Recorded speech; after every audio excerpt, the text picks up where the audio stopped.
Le voile, ce n'est pas mon affaire, disait M. Macron il y a 3 ans. Aujourd'hui, nous apprenons que l'abaya est son affaire. Il se veut intraitable, dit-il, car celle qui emporte défierait, selon lui, le système républicain. Son tout jeune ministre de l'Éducation, M. Attal, renchérit et fanfaronne. Tentative de déstabilisation ou encore, ils veulent nous tester. Vous avez compris, la République vous habille, une République paranoïaque. Sauf qu'il faut à couvert, dame laïcité, pour mimer nos fantaisies politiques.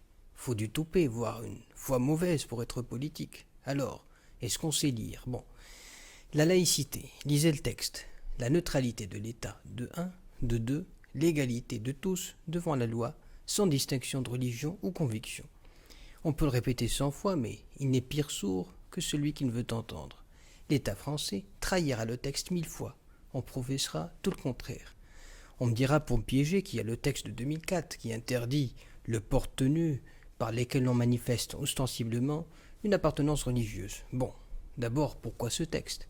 Une application du principe de laïcité? Faux, archi-faux. Plutôt une trahison du principe, car le propre de la laïcité n'est pas de vous fringuer. Oui, le Conseil d'État eut le malheur d'en valider la teneur. Le Conseil d'État de 89 fut plus sage. Pourquoi? Il confia au seul proviseur de décider de la sanction ou pas du port du signe religieux, suivant les motivations de chacun. Ce fut au proviseur de faire du cas par cas, et les cas ne sont pas légion, mais l'art de la politique est de trop en faire, n'est-ce pas? De faire d'un grain une montagne, comme on dit. Au proviseur donc de cerner les motivations. S'agit-il de prosélytisme, de provocation, de défiance, comme dirait M. Macron, ou d'une affaire personnelle? Une politique du cas par cas, à l'initiative de M. Jospin, ministre de l'Éducation en 89, qui aujourd'hui retourne à sa veste. Oui, mais comment justifie-t-il cela? Avant, il n'y avait pas le 11 septembre, nous dit-il. Voyez l'art de l'argumentation. Celle qui porte une abaya serait donc une terroriste en puissance. Bref, la politique du cas par cas a survécu au texte de 2004. Lequel texte entretient du flou, car qu'est-ce manifester ostensiblement une appartenance religieuse? Une abaya est chose manifeste, oui, mais comment distinguer ce qui est ostensible de ce qui ne l'est pas?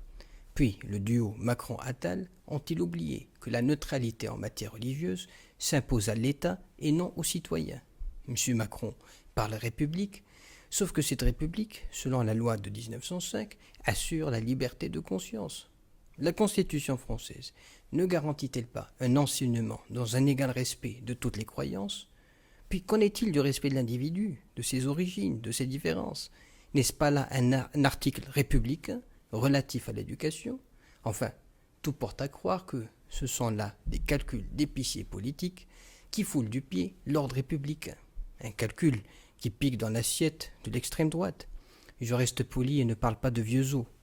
Pour finir, maintenant que l'islam est pris pour cible, n'est-il pas temps que les musulmans plient bagage pour vivre en pays musulman? Dieu nous dit-il pas: ô vous mes serviteurs qui avez cru, ma terre est si vaste, n'adorez donc que moi seul.